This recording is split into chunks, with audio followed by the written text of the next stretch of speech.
मुंबईतून एक धक्कादायक घटना समोर येते। मुंबईतील छत्रपती शिवाजी महाराज टर्मिनस येथे रेल्वे कर्मचाऱ्यांच्या आंदोलनामुळे लोकल सेवेचा खोळंबा झाला असताना दुसरीकडे सँडहर्स्ट रोड येथे भीषण रेल्वे अपघात घडलाय।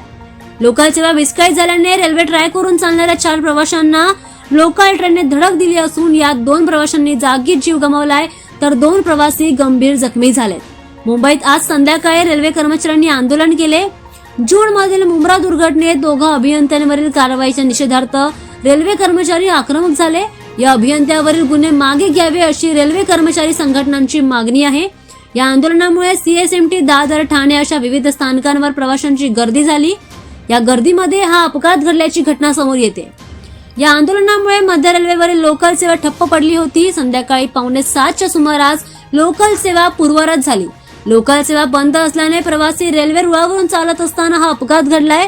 सँडहर्स्ट रोड येथे मुंबई सीएसएमटी वरून अंबरनाथच्या दिशेने जाणाऱ्या लोकल ट्रेनने ट्रॅकवरून चालणाऱ्या 4 प्रवाशांना धडक दिली। यात 3 पुरुष आणि 1 महिलेचा समावेश होता।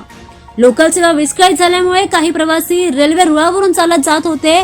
मध्य रेल्वेच्या मस्जिद बंदर सँडहर्स्ट रोड रेल्वे स्थानकादरम्यान काही प्रवासी रेल्वे रुळावरून चालू लागले। हे प्रवासी सँडहर्स्ट रोड रेल्वे स्थानकादरम्यान पोहोचले असता मागून अंबरनाथ फास्ट लोकल आली आणि या लोकलने रुळावरून चालणाऱ्या 4 प्रवाशांना उडवलं। या अपघातात 2 प्रवाशांनी त्यांचा जीव गमावलाय तर इतर 2 जणांवर गंभीर उपचार चालू आहेत। प्रवाशांच्या गर्दीच्या वेळी रेल्वे कर्मचाऱ्यांचं जे आंदोलन झालं त्यामुळे ही अपघाताची घटना घडल्याचा आरोप आता प्रवाशांकडून केला जातोय।